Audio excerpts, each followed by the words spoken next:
Hey, True Believers, England Teen here, and we are going to be talking about an article that I think is quite interesting. Obviously, it's the Punisher, how we have Gerry Conway, saying that the next Punisher should be a black veteran. And I was watching that, and it's kind of funny because I haven't seen a lot of people really address this, but if they did, they admittedly, and I think it's not a bad idea to talk about the race swapping thing because that goes on way too much in comics these days. But what really gets to me is the part that says the next Punisher. Why do we need a next Punisher? So I've been doing this for quite a long time now, about 6 years now. And I got to tell you, I've talked to some comic book artists and writers, and I've talked about this very issue that, okay, yeah, why not actually create a new character? And they say the same thing. It's just that new characters don't sell as well as classic characters. They want to skip the line. It's laziness. But I think they, oh, by the way, and if you mentioned that, yeah, you should be giving these people their own identity. Miles Morales is not Spider-Man. Peter Parker is. Miles Morales is a Spider-Man, but he could be give him his own identity. It's the same as I see, you know, if you've been around this channel enough, you know how insulting I think it is to the Falcon to not only have him give up his identity for his more famous white partner, but for all of the artists, writers, comic book creators to treat it as if it's a promotion. Think about that for a little bit, gang. So obviously the race swapping thing is a problem, whether they like to see it that way or not. But what really ended up standing out to me was the next Punisher part. There shouldn't be a next Punisher. And there's a lot of black veteran characters out there good with a gun in both Marvel and DC. This character that he's talking about, that Gerry Conway's talking about, is out there somewhere. And they can make this for Marvel already with an existing character. Let's highlight that existing character. Anyway, he goes on to say, you know, there'll come a time, just like in the 80s, when that character can be rebooted. Now, when the character is rebooted in the 80s, he was still Frank Castle. Everything that he was in the 70s was in the 80s.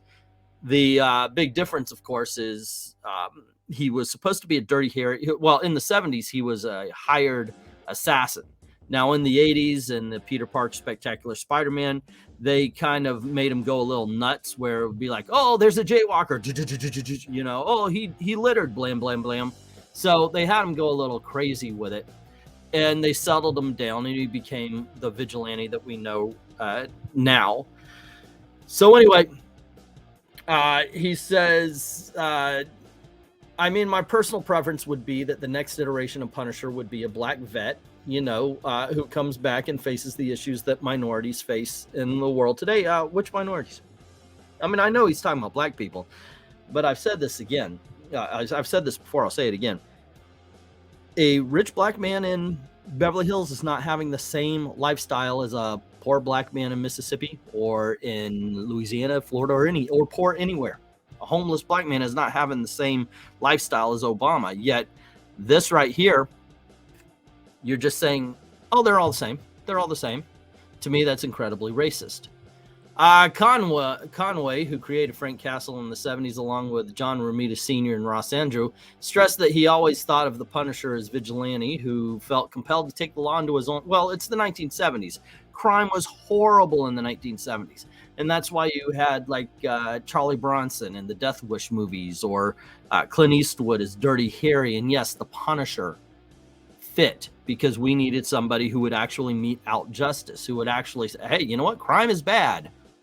And it is. But right now, I think it's, I wonder who he would send the Punisher after.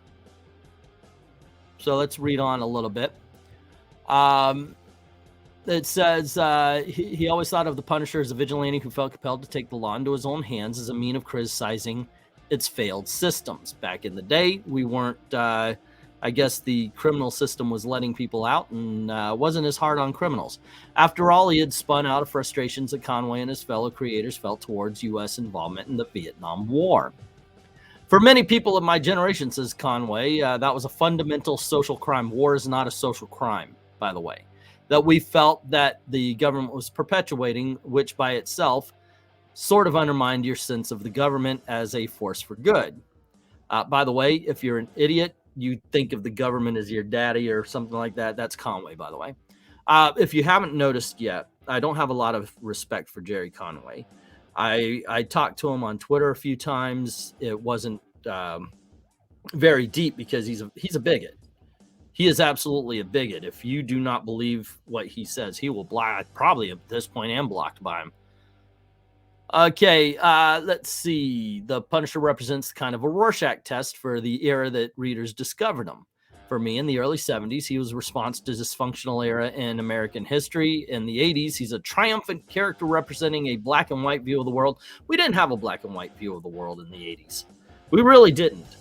But we did. We were patriotic, and I do like that. Reagan, we were in the country was in a malaise because of what happened with Nixon, and of course we went through the gas prices, the Iranian hostage situation. But Reagan brought us back, and it was okay to love your country again. Let's see. And in the 2000s, he's the dysfunctional Punisher, the despairing tragic hero who is really an outcast and no longer represents anything except for his own id. That happens to a lot of characters where they become basically a parody of themselves. With the character's personality and logo now, and by the way, this is what I was talking about. You got to remember, both CBR and Gerry Conway is incredibly to the left, and they don't know what the truth is. They know what the truth they were told is, and they have no interest in talking to people or listening to people who actually know what's real about things to understand what the truth really is. With the character's personality and logo now increasingly associated with law enforcement and white supremacy groups, which ones? Because all I've heard was cops would put it on like their shoulders or something, or maybe paint it on the chest. And that is just to say, you know what? You hurt people, so we're coming after you, and there's nothing wrong with that. I'm sorry, but there isn't. Sorry you feel that there is there's something wrong with that.